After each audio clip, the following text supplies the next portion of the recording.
Hello friends, welcome to my channel BPSC with Jyoti. ये channel मैंने उन बच्चों के लिए स्पेशली स्टार्ट किया है जो बीपीएससी के लिए प्रिपरेशन करते हैं पर मेंस के लिए उनके पास कोई प्रॉपर गाइडेंस नहीं है। इसलिए मैं उन बच्चों के साथ अपने बीपीएससी मेंस के जो एक्सपीरियंस रहे हैं वो शेयर करना चाहती हूँ। तो सबसे पहले हम डिस्कस करेंगे बीपीएससी के सिलेबस के बारे में, जो कि हाल ही में चेंज हुआ है।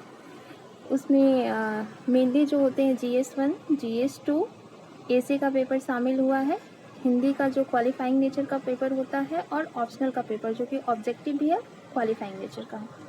तो GS1 के सिलेबस को हम देखते हैं उसमें क्या क्या शामिल है। इसमें हिस्ट्री एंड कल्चर शामिल है, करेंट अफेयर्स और स्टैटिक्स।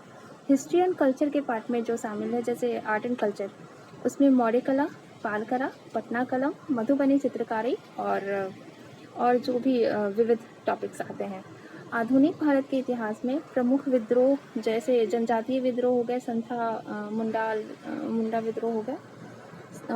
उसका सेकंड पार्ट है स्वतंत्रता संघर्ष और उसमें बिहार का योगदान, जिसमें 1857 का रिवोल्ट हो गया, गांधीवादी आंदोलन हो गया। बिहार और भारत में प्रेस और शिक्षा का विकास, और इसके अलावा प्रमुख व्यक्तित्व जैसे गांधी, नेहरू, टैगोर, राम मनोहर लोहिया, सुभाष चंद्र बोस etc। GS2 में हम देखते हैं जैसे कि पॉलिटी है, तो पॉलिटी में भी जो भी टॉपिक्स आते हैं वो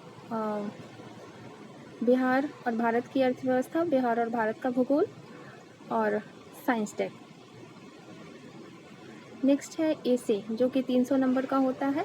उसमें 3 सेक्शन आते हैं, सेक्शन 1, सेक्शन 2, सेक्शन 3, और तीनों सेक्शन 100 मार्क्स के होते हैं, टोटल 300 मार्क्स। सेक्शन 1 में दार्शनिक निबंध हो सकते हैं, साहित्य से संबंधित निबंध हो सकते हैं, करेंट इशू से संबंधित निबंध हो सकते हैं। सेक्शन 2 में भी सेम टॉपिक से संबंधित, साइंस टेक से संबंधित निबंध हो सकते हैं। सेक्शन 3 बिहार से संबंधित कहावतें, लोकोक्तियाँ उसमें शामिल होती हैं। हिंदी और ऑप्शनल का जो पेपर है वो क्वालिफाइंग नेचर का है।